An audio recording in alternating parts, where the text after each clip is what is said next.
Okay, well, Steve, off you go. Ah, lovely. Hi, everybody. Well, I thought what we'd do, first of all, to give you a bit of an introduction, my name's Steve Parke from Parkecore Personal Training. And I think I've met most of yourselves back last year, literally about a year, maybe a little bit longer ago, when I came to your training, came to the leisure centre and we did some training and had a bit of a chat. And I thought, obviously, with everything going on, because that was obviously before COVID kicked in and the lockdown and so on. So I thought I'd get a bit of a catch up. So sort of catch up with each other to see how we're doing, what we're finding difficult with sort of the lockdown, what we enjoy with the lockdown as well, because there's certain parts that people will enjoy. So just have a bit of a catch up with each of us individually, and also look at a few little stress relievers that I found that have helped me. I think knowing some of yourselves, you're probably already doing them anyway, but little things that might help some of the other group as well in regards to sort of dealing with stress. And I have a little breathing technique that I use when I get anxious or nervous, called box breathing. So I thought we could do a little bit of that just to sort of, as a way of sort of easing ourselves down. So whenever we do feel anxious or that anxiety starting to raise, we can sort of use this box breathing. It's something nice and simple, and it really works for me when I start to get a little bit anxious and nervous and sort of cramped up with concerns. So I thought we could do that.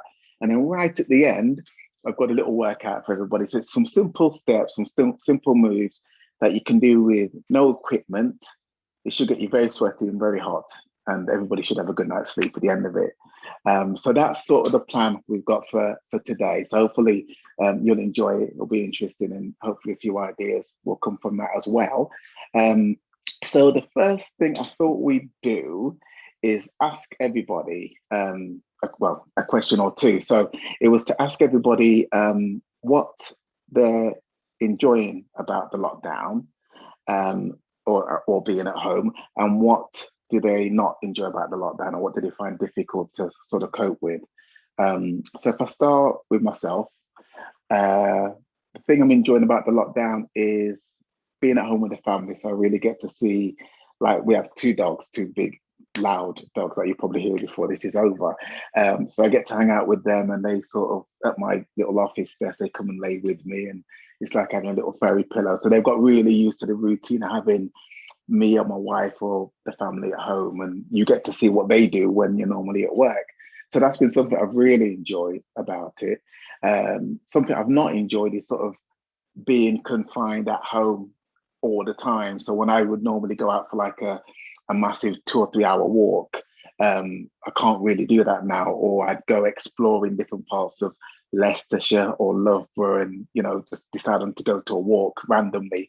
Now it has to be a little bit more calculated, and obviously with the lockdown, focus at staying at home and keeping everyone safe. So that was my two little aspects. So yeah, just like check with yourselves, and I guess we can do one at a time and just get your points on the good thing and the bad thing, really. Lovely, Steve. Well, for me, the good thing is being able to be at home quite a lot, because normally I go teaching like 5 times a week. Yeah. So being at home and not having to stress out and rush home and shove food down my neck and then go back out is definitely a good thing. The thing that I'm not such a fan of is all the social distancing and having to wear a mask. Definitely. Yes. Yeah, I'm the same. I've had such a nightmare. I don't know if it's a weird face I have or something, or a bigger nose or not nose, whatever, but even trying to find a mask that fits comfortably that I can bear to wear for more than 5 minutes is a challenge. Yeah.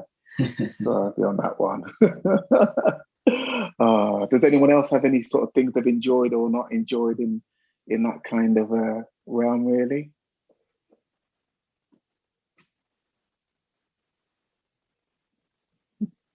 They've not unmuted themselves. Oh, that's okay, not a problem. Well, I can move on to our next. There you go. Oh, hello there. We got you. Hello. I can talk to you again now. Sorry about that. We're there. That's all right. Don't worry. Okay. Where was I? It was just so there's no interference while Steve's talking, but you can unmute yourself to ask stuff. I've just done that. Yeah. Do you want to? Oh, you go next. Okay, I'll go first. Right. As I was saying, as I started to say when I was talking to myself, I absolutely love working from home. I did start doing it a little bit even before the lockdown. Okay. On the days I didn't have meetings, I didn't have to get into work. I'd stop at home 1 or 2, maybe 3 days a week, some weeks, which was great. It's even better because it saves me anything between an hour and a half and 2 hours a day in traveling into Leicester. Wow. Yeah. Which is absolutely awesome. So I can do something a bit more useful. Like Dave was saying about dashing out to teach. Well, that 2 hours a day back in my day means I've got a really chilled sort of day in comparison to what I was doing. Yeah. And also, a lot like Dave, I hate wearing a mask. I really, really hate it. It just... Yeah.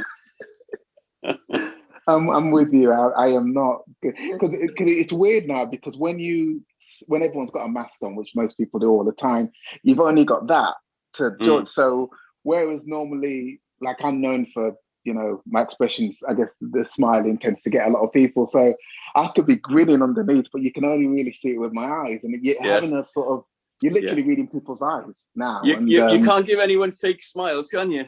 No, you've really got it. They can tell, because if your eyes aren't squished up, they know it's a fake one. So you're not getting away with anything. So yeah, it's been the math side of things is a challenge, because it's taken the fun away. Because every now and again, I'd like to go out to not to the shops, but you'll find me like B&Q or Wilco. I'm a sucker for being in Wilco for hours and buying any DIY bits of kit available. So you'd find me in there on a Saturday just picking up random tools. But even now, that's my favorite place to go. But even now, I don't go there as much because it's the mask and not as fun. So yeah, I definitely get that. Is there anything that you find that you don't like? Obviously, sort of with the lockup side of things, I guess it is a mask. Honestly, not really, because my working day is exactly the same. I'm on the phone, I'm on the computer, I'm having virtual meetings instead of real meetings. And my actual working day is almost exactly the same. I just don't have to travel to get there first. Yeah, which is and not doing the kind of Zoom thing, Teams thing, is not quite as good as having a proper sit-down face-to-face meeting, because you don't get to read the body language and things like that quite as well. Yeah, you get whoever's talking on the screen pops up, and everyone else is like so small you can't really see what's going on. So you've got to really listen hard, and it's a bit more. You have to be more focused on what everyone's saying. Yeah, there's no other. You don't really have much in the way of visual cues apart from that. Yeah, and it's sort of trying not to, which I'm terrible at, like interrupt someone in the midst of a conversation, because it sort of blocks the audio out. So yeah, I'm trying to get better at it, but I'm a nightmare. So yeah. Yeah, we find that pretty difficult. Is there anything else anyone likes? Well, I guess likes or dislikes. I think Jane's probably different from me. Oh yeah, hi Jane. Yeah, what do you think? I don't mind the mask so much. That doesn't bother me. It's just not being able to go out and not being able to see family. I find that really, really hard. Yeah, that's really hard. I can put up with a mask just to go shopping, but it's all the other stuff. I can't see people. I don't like that. But it doesn't bother me not seeing people so much. I'm happy to just sit. I've just got a big stack of books. I'm just going through them one at a time, find them, buy some more. Well, I don't mind not seeing some people. I don't mind not seeing, but I don't like not to see my family. I find it really, really hard. Yeah, we're the same really, because we've got my mum who we're having have to make sure she's isolated because she's over 80, she's 85, and she has dementia. So there's all that aspect of things. So the only thing we can really do with it sort of generally when she's around is in the garden. She loves having the dogs around, but like you say, it's such a big change for people that need like a routine, like every day has to be the same and need to know where you are, what you're doing at any given time. It's so hard to explain to them about, and I guess it's very similar to younger children, is to try to explain that what you normally would do every day, you can't do anymore. And we don't quite know when you can do it. So there's all that element of trying to explain on a level that's understandable to them. So yeah, it's not easy at all. No. Yeah. No. I found it handy, not handy, but lovely having the pets around. Before we had our 2 dogs, I was never a pet guy, really. We never would have thought about having pets, but now we've got them. I couldn't imagine it without them, really. Really. So that's been a great hand. But it's nice to have Wyndham at home, because he's at home when I come home, and I'm not just coming home and there's no one there. So that's nice. I like it that he works from home. That's good. Yeah, I much prefer it as well. And I think it will definitely be the way a lot of companies will go afterwards. You know, when people are like, well, I can do it at home and it works. So majority, and it saves. I can't imagine how much fuel it saves people. Like you say, traveling time, getting back and forth and stress as well, because nobody likes being stuck in. I know the traffic from our side of town into the centre of Leicester is a nightmare at the best of times. So yeah, I can imagine that for sure. Oh, excellent. Well, one of the things I thought I'd check with everybody is, obviously I know pretty much a lot of yourselves and some of the children and the general hobbies, but I thought I'd check with everybody, see what hobbies people have that they're able to, I guess, now indulge a little bit more. Before it's sort of, you might get the odd weekend to do, if it's gardening or working on your cars or whatever. But is there any hobbies that yourselves are having a bit more chance to do now, being at home, than you would have before? If I had a hobby, probably yes. But the only hobby I've really got is taekwondo. Which is a good one to have, yeah. I do taekwondo and I work and I read and I sleep and I do it all again. I rinse and repeat, yeah. Cooking, I like cooking, so I've been doing a bit more of that. Yeah. Baking time, a bit more of that sort of thing. It's not good for the waistline. It really I was going to say, I'm going to have to make a visit on a Saturday when I can have that kind of food and see if I can help you out with it, because I'll be glad to. Any way I can, yeah. How about you, Dave? You tend to do mainly a bit of reading yourself? Yeah, that's David, me. I'll just do my taekwondo. I'll just, as I say, I've got a big stack of books in my to be read list, and that's me done. Yeah, that's you're happy, man. Yeah. Yeah, I've found it's been easier because I don't tend to read, because being dyslexic, the reading's almost like a bigger challenge. I do it, but it's it's a much slower process. So for me to get through a book would be probably months if I could stay focused long enough. So what I tend to do is listen to a lot of audiobooks, a lot of autobiographies. One of the most recent ones was Obama's book. He had a book out and I've listened to that. So that's really fascinating, because sometimes when I can combine listening to a book with walking one of the dogs and going on a nice new route, that's like a real ideal thing. So I think that's the hobby I've been able to indulge more. And being the big kid I am, I do a lot of radio control model cars. So I have quite a few of those around, and I probably say it for a year at a time. I say, I'm going to get my car out this weekend. I'm going to go drive one of the model cars. And I've never done it, hardly ever, like every now and again I'll do it. But with things as they are, I've been able to take them out and take them for a spin and tinker with them and stuff. So that's been nice. That's a nice little hobby. So that's been good fun.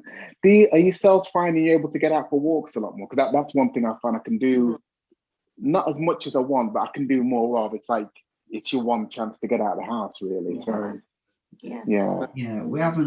Jane does. I don't so much. I just work. It's a workhorse. Yeah, I am a bit of a workaholic. Now it's getting warmer, we'll probably walk more. Yeah, it's lovely. There's been a couple of really nice warmer days where it's not too hot, where you can get out a bit more, really. So, excellent. Well, I thought what I would do is one of the techniques that I've been using is actually, I think it might be my wife, Mandy. She's into, who you may have seen before, into her yoga and meditating. So she's the calm part of parkour. I'm the high troublemaking one. But I know sometimes when I get a bit anxious, which you tend to do, sometimes being at home makes me a little bit more anxious. I've been doing box breathing, which I don't know if you guys have heard of or no. Right, something new I'm gonna try. So all it is, it's just focusing on your breathing, and they call it box breathing because it's essentially, if you imagine sort of the shape of a box, there's 4 seconds breathing in, then there's 4 seconds of holding your breath, and there's 4 seconds of breathing out, and then 4 seconds of breathing in. So essentially, it's almost like a box process. So that's something I've really found, because it automatically slows you down because normally you take a breath in like half a second or so, but to really have to sort of breathe in for 4, and then hold it for 4, and then breathe out for 4. It's difficult because I can imagine people trying to do it. It's more difficult online, but it really does slow you down. So I found sometimes when I'm getting agitated, that's been a nice way of sort of calming myself down a little bit, doing the box breathing. And as I say, it's just giving that 4 seconds. So I sort of just count the 4 seconds in my head, 4 seconds of holding it, 4 seconds of letting go, and just loop that. And normally like 3 or 4 cycles of that's enough to sort of calm me down in any given situation, really. So that's been quite a useful thing, really, overall. And it's one of those techniques you can do in, say, like in a queue or in public, where you're not having to like sit down on the floor, cross your legs and meditate. You can't always do that in the middle of Asda or something. So it makes it a little bit more practical day to day, really. So that's a good thing. Have yourselves been able to? Obviously, it's been a big change for yourselves with the training, one-to-one and face-to-face. Have you been able to do a lot of your drills and your disciplines sort of at home? We've been trying to. Obviously, a large part of it is sparring and partner drills, but we've been doing loads of the patterns, loads of basics and things. Oh, cool. Myself, when I'm not doing the classes, I've got my punch bag and things like that, kettlebells. I've got the power bag just under the desk there. Nice. I've got various bits and pieces. I've got my focus pad on the desk as well, actually. Nice. Oh, so you've got a nice little setup. I like that. Yeah, that does help, because it's like a different way of training, but it's nice that you yourselves can still keep it going, because we have a lot of people that we work with there. It's, even though doing it over Zoom is not, like you say, as interactive as doing it one-to-one, it still keeps them active and in the process of knowing, what to do. And I think if people weren't doing things like Zoom or things like what we do at the moment, when they did come back, they'd be so much more rusty and sort of disjointed with it. So I think it hopefully keeps people sort of a bit more sharp, really. Yes. It is a really good discipline. So, excellent. Are there any questions so far? Because what I might do next is move on to the bit that's going to get everybody sweaty and hot and exhausted. Sounds like a plan. I'll have to move the chair out of the way, but it sounds like a plan. Cool, no problem. Okay. So, so if you have any problems, feel free to adapt the moves and so on. So I've tried to set it out for everybody where it's one simple move, so nothing too extravagant. 2, also you can do without any equipment, because I know some people, may not have any equipment around, and also not a lot of space. So ideally, this will take up pretty much the shape of your body. So with the exercises we're doing, we'll either be standing up straight or standing rather, and then the only other one, you'll be sort of on all fours or sort of doing a plank kind of position on the floor. So hopefully it won't take up too much actual footprint in space. So what I have for you, and I'm gonna suggest the times and see how you guys feel about it. So we're starting with the classic star jumps for your first move. I'll give you a bit of a rundown of the exercises. Then we've got a move called fast feet, and that's basically, and actually I'll show you, because it's one of those ones where it's always easier to demo than to try to explain. So it's kind of like running on the spot. So we obviously, we've got the normal star jumps where you're sort of jumping up and down, and then the fast feet are where you're running on the spot really quickly. So you're tapping away your feet on the spot. Then we've got high knees, which again, maybe one of the routines yourself do, where we're just sort of doing the running motion with your knees coming up and tapping them on your hands. Then we've got top taps, which are basically, if you imagine you've got sort of a small bench or like a medicine ball on the ground, and what you want to imagine is tapping on top of that ball. So you're sort of lifting your feet up, almost like doing keepy-up, but you're tapping on top of an imaginary ball, or tapping the wall even is fine, just something physical to make contact with. Then we have the mountain climbers, which will be the ones where you're laying on the floor and basically be laying down. So imagine if I'm laying down here and you'll be lifting your knee up to meet your elbows, but that instead of me being standing up, you'll be laying down doing that. That's a killer. So you are gonna definitely hate me for that. And then the final one will be the same position. So again, laying down, but it will just be a plank. So I'll just have you hold the plank position with everything nice and solid and squeezed in that kind of angle. And I might be kind to you, make you just do 40 seconds. But if people don't sound out of breath enough, then I might make you do a minute. It all depends on how everybody sounds. So if that sounds okay for you guys, yes, make a start. Okay then. So I've got my faithful stopwatch here. So what I'll do is I'll space it, or I'll set it up for 40 seconds worth of work time with a rest of a minute in between, just to let you recover and then sort of get set up for the next move. And I'll give you a bit of an update on the next move before we start.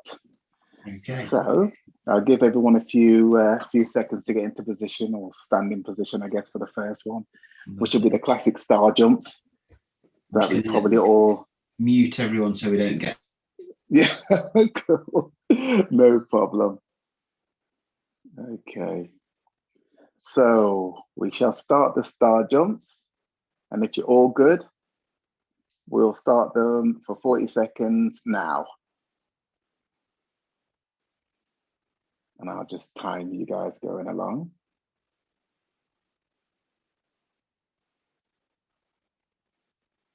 Lovely. Well done, everybody.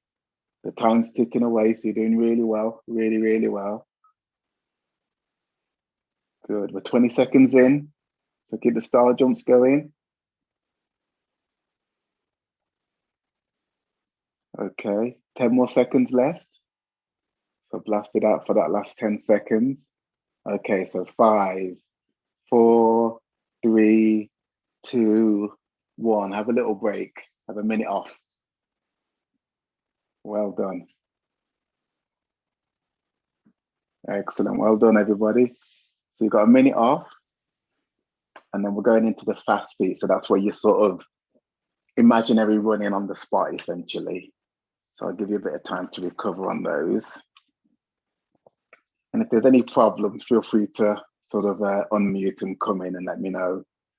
But hopefully it's working okay for you. You can sort of relate to everything there. So we've got about another 30 seconds, and we're going to do 40 seconds of the fast feet, so that fast running move. And when we get to 5 seconds, I'll give you a countdown. Okay, so it's coming up. The breaks always seem quicker than, always seem to go quicker than the actual exercise bit. Everyone always tells me that. Okay, everybody, so 5, 4, 3, 2, 1. Lovely. And we're just doing that running motion on the spot, the fast feet, to get the blood pumping lower down and pumping the arms as well.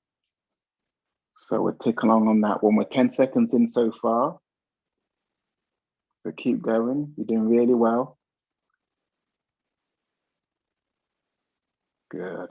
Excellent. 20 more seconds to go. Lovely. Lovely. Keep going. Good. 10 more seconds to go. So we're ticking away really well.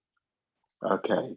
So 5, 4, 3, 2, 1. Again, have a break for a minute. Well done. Good. And imagine everyone breathing heavy and a little bit out of breath now. That's how it should be. Well done. So got a minute off, a little bit of time to relax, get some water if you need to recalibrate.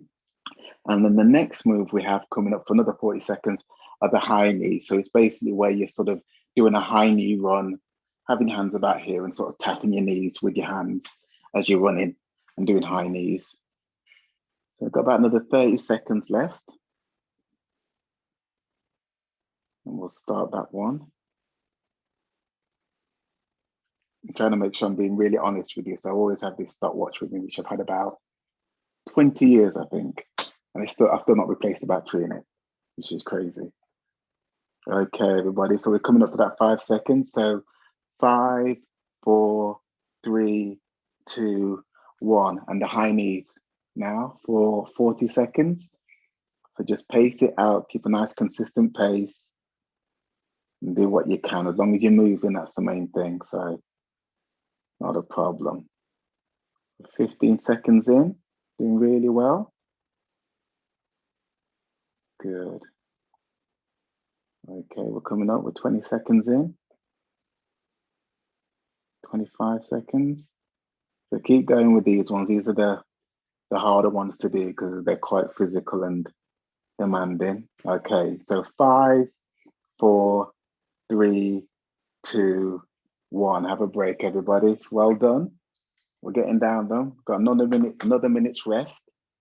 And then this one is the one I call the toe tap. So if you imagine your sort of feet there, even if you're sort of tapping against the wall or, you know, the side of the garage, it's just doing that kind of move, just consistently tapping against the wall, just to almost mimic a running motion. Then they call them ball taps, but we'll sort of improvise a little bit on those. So again, we'll go for another 40 seconds of those. And you still have half a minute left. So utilize every second of rest. That's what I normally do.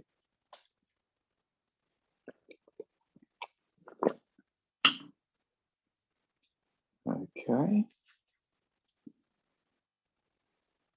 Not going too bad. Okay, we're coming up to the 5 second countdown. So 5, 4, 3, 2, 1. Okay, after you go for the knee taps against the wall or against the imaginary surface, just moving from one foot to the other, nice and consistently again. This one's a great, so the ones we've been doing are like a really great overall conditioning exercise, bit for building strength, coordination, and timing as well. And also works up a good sweat. So if you need to get your heart rate up there quickly and consistently in sort of an interval training manner, these are really great for that. Okay, so about another 10 seconds. Countdown. 5, 4, 3, 2, 1. Have a break. Wonderful. So a minute off for you guys, a little bit of time to relax and collaborate yourselves. This one, or the next two, the final two we have are laying on the floor. We're sort of going to be using the floor. So the one we have coming up now are the mountain climbers. So you'll essentially be hitting that plank position and you'll just be running your feet. So each knee goes to the same side elbow in that running motion, but you'll be obviously in this position here. So this is quite demanding because you're working against gravity all the way, plus you're doing essentially running as well. So it's quite a challenging one. But if anyone needs to make any improvisations to this one, just let me know and we can work around that. Okay, so coming up in 5 seconds. So 5, 4, 3, 2, 1. And off you go with the mountain climbers. Just keep a nice consistent pace. If you can go faster, that's great. But remember, we've got about 40 seconds to get to. So a nice consistent pace is fine. It'll still work up a good sweat.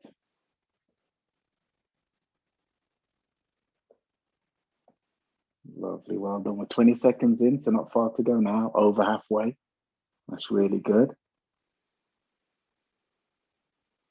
Lovely, 10 more seconds to go, everybody. We're getting there. Okay, so 5, 4, 3, 2, 1. Have a minute break. Well done. Excellent. Well done. Now, the next one we've got coming up are the old school traditional planks, which everyone knows. But I just thought I'd check and see how's everyone's breathing is. If I can hear you out of breath enough, I might let you down for 40 seconds, or I'm going to be cool and do a minute. What do people reckon? I think I could probably do a minute. Minute, cool. What about the other side of the gang? You reckon a minute? We'll be brave and go for a minute. You've not unmuted yourselves, guys. A minute is good. Cool. But I'll be doing mine the other way around because my shoulder won't do that. Oh, of course, yes, not a problem. We can work with that. That's fine. Okay. All right. Well, if you brave soldiers are ready. Hang on, let me mute us again. Okay. We'll get it up and off we go for 1 minute of a plank. So yeah, the secret with this one is, oddly enough, I found, it's going to sound weird, squeezing your bum and squeezing your abs in nice and tight keeps that sort of firm section. Even squeezing your legs, anything that keeps you sort of super, rigid and flat-ish to a degree. What we find sometimes when we have people doing planks, their sort of bum lifts a little bit higher, which takes a bit of stress off the move. But if you put it down so you're really flat or as flat as possible, it's more difficult but more effective. So that's like a little tip really for people that are newer to doing a plank.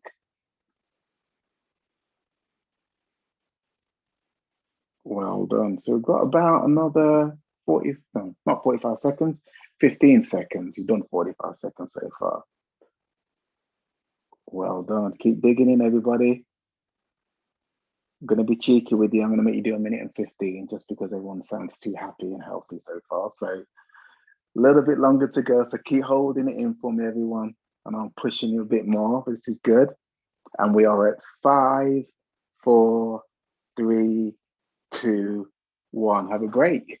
That's it. We can hear how heavy people are or are not breathing now, possibly. All depending. How did everyone find it? It's weird because I can see me on the screen a lot, so I'm imagining how people are feeling and breathing at the moment. So. Excellent. If you're trying to speak, you remember to unmute yourselves again. I know, this seems a nightmare to get. I always keep doing that. I know. I can mute everybody, but I can't unmute you. You have to do it. Yeah. Everyone's sort of individual. Yeah, we're good. Yeah. Yeah, we're fine. Oh, well done. Was that okay? Because it's hard sort of trying to judge how long to do it for. I've tried to sort of keep it some simple moves for everybody, especially some of the youngsters as well. So they're not sort of anything too complicated. Minute and a half was good. Yeah. I might have been struggling for 2 minutes. It's one of my little codes. Normally when I've got my clients and I say, okay, we're going to do a minute or something, they get a feeling that means a minute and a half or whatever. So you guys did really well. Yeah, I can normally get people when they're in the position that they can't argue with me, which a plank is a good thing to do for that one. So you just have to do it and hope it works okay. That's really good. Good. Well done. Excellent. I just thought I'd check if anyone has any other questions or anything else I can help with, because I know it's sort of a bit different. Hopefully when the group get to watch this, it's some good tips overall, but just wondering if there's anything else, any other questions or anything that I can help with really, or even anything to talk about. Now I'll put you guys on the spot properly now.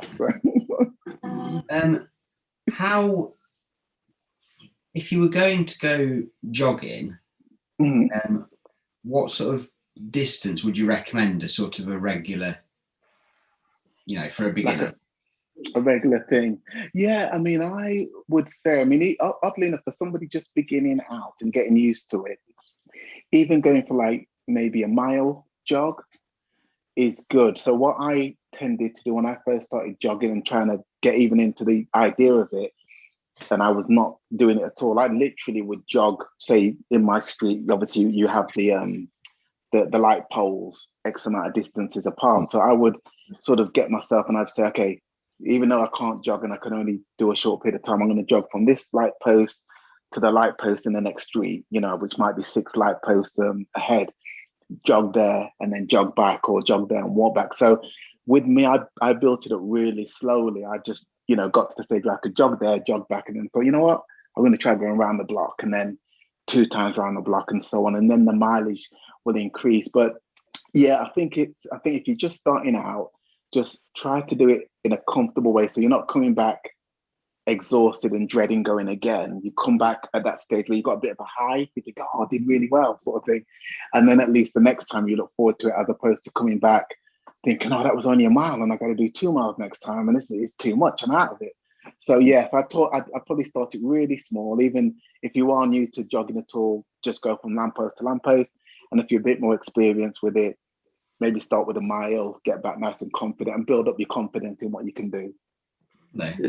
A good variation on that is if you do jog to a lamppost, walk to the next one, jog to the next one, walk to the next one.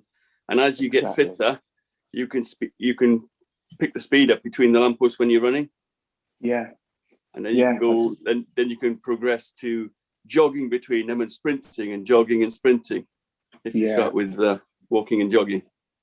It's a really good tip, because sometimes, especially when either you've not done it for a while or it's something new altogether, it can feel real daunting, because you see people putting down, oh, I've jogged 6 miles, I've run like 8K, and like, wow, that's a lot of distance to cover when you've not done it before. So yeah, like you say, just a jog and a sprint, does a lot of good for you. And the fact that you're sort of alternating it with sort of slower state with a sprint interval as well is also a really good way of conditioning your system. So yeah, that's really cool.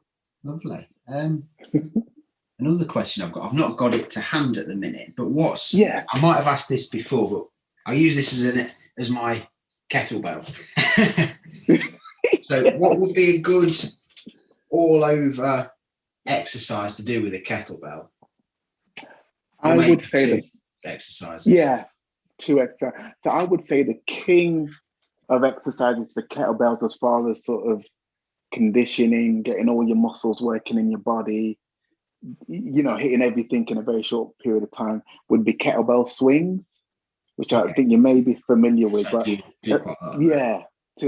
do that. So if you've got the kettlebell itself, just to maybe give you a bit of a physical demonstration on a few nuances. Some people, what you'll find is when they're doing the kettlebell swing, they'll come and do the hinge okay, but they may pull the kettlebell up really high, you know, almost using your arms.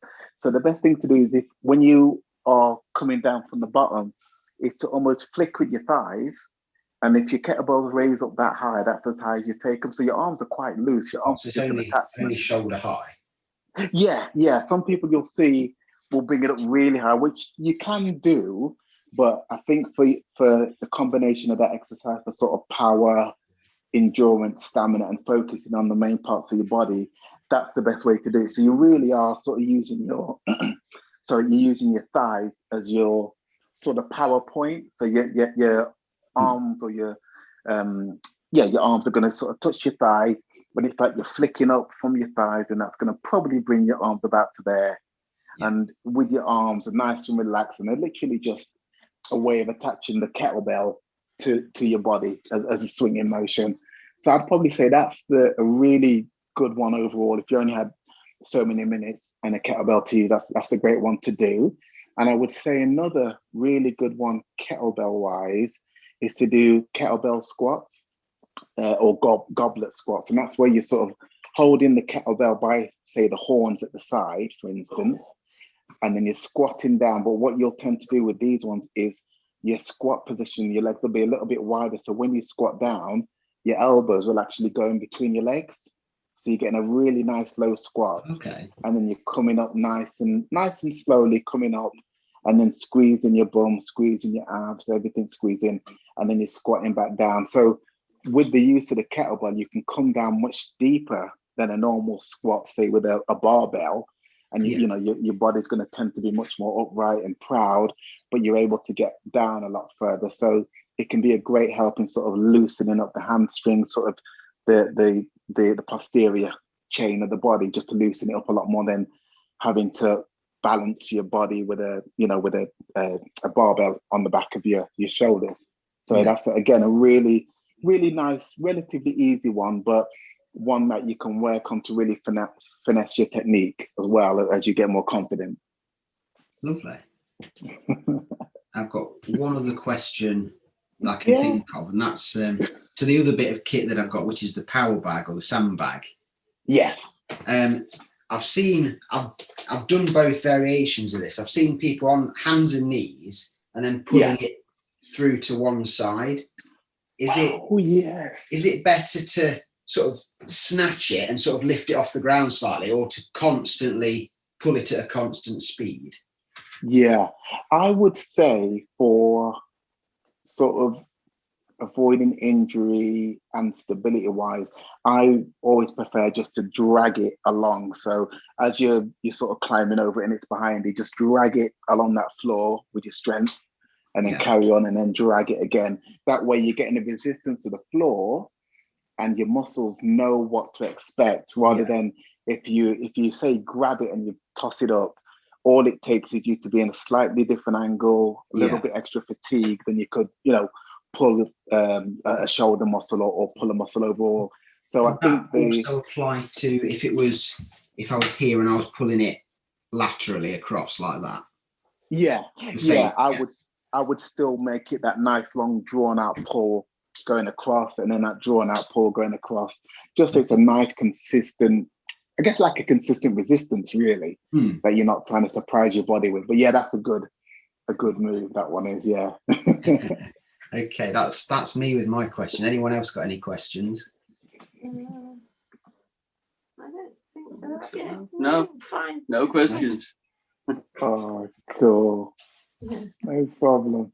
No, it's always hard to think of them when it's just here in one go. I'm a nightmare for that. But obviously, if I can help with anything else, hopefully it was a bit entertaining for you guys, and a little bit of fun with the training and so on.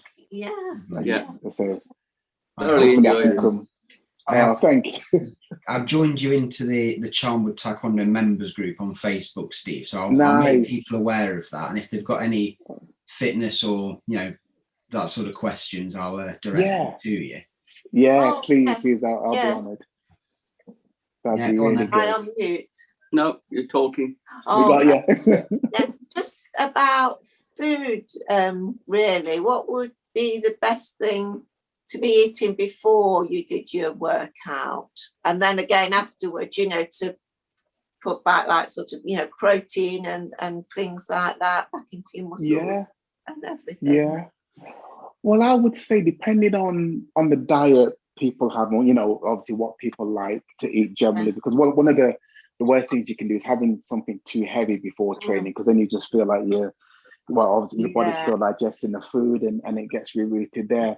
So I tend to find, for me, if I need something as a bit of an energy boost before training, I might have something like some peanut butter, oddly enough, even if you mix it with a bit of chocolate, if that helps, or some, say, yogurt covered raisins or peanuts, just a handful of those, a bit of yogurt as well, because it's nice and light. You'll still get some protein, some amino acids in to help you with the training, but you're not having anything that's too demanding on your digestive system that's going to take a lot of energy and blood to digest. So something nice and light like that, and also it's going to release the energy relatively quickly. And I think after training, it's kind of the fun bit where you can get away with, say a bit of sugar, but a bit of something that's going to digest faster. So sometimes I recommend people may have like some rice and chicken or rice and salmon. It's always a great one to go with. Maybe some couscous as an option. Just something that's going to, again, give you the protein, give you some fiber, but not too much, and also give you a little bit of carbs as well. So it's going to help you to replenish the energy you use in your training. Okay. Would like a banana and a yogurt before training, that be good? That would be good. If people can are good with bananas chopped up in some yogurt, ideal, because it's not a big strain on your digestive system. Yogurt is almost like essentially partly digested in its own. state. So yeah, that's a great thing to have. It's nice and light, and it's enough to fuel you through the system, through the workout, and not put too much of a demand on the system. Yes. Yeah. You got any questions? I haven't, no. Yeah, that's good. We like salmon and we like chicken. I don't worry about food. James feeds me. I eat what I'm given. Oh, that's the best way. In fact, that's the only way. Yeah, you don't. Yeah, I'm gonna. That's the best way to keep the food coming in. The downside of that is I don't always get what I want. I don't get a lot of sugary stuff and junk food, which is a bit of a shame, really. That's my favourite. Yeah, I get away to have a little bit of treats on a Saturday, so I always look forward to a Saturday, and I'm sort of picking out, I'm like, okay, this is what I'm gonna have this week, and that's next week. So yeah, but otherwise it's pretty, like, very much like yourself, it's pretty much what I have. And I'm really weird because I normally stick with something until I get bored of it and then go on to something else. But salmon always seems to be in the mix somewhere. Yeah. Yes, we like salmon. It's good, isn't it? Anything meaty or fish will do. Yeah. It's as a kid I hated salmon. My mum and dad used to have to force me to have it. But now if there was ever one go to for a meal, it would be salmon with whatever else, or even salmon by itself if I had to. So yeah, it's a really good choice. I do that. See, I knew I liked you. That's the reason right there. Oh, excellent. But yeah, so if I can help yourselves or the team with anything else, it'd be a pleasure. So not a problem at all. Nice one. Excellent. Yeah, thank you. Anyone got any final questions? Not at all, I don't think. No, all good. Yeah, all good. Okay. In that case, excellent. Shall we call it a day? Mm-hmm. Cool. We've sort of borrowed the ATKDA's main Zoom meeting for this because I thought we were going to have more people. So I'd sort of got it booked for an hour. So even though it's on my Zoom, I set it up, but that's because Master McNally is a bit of a technophobe.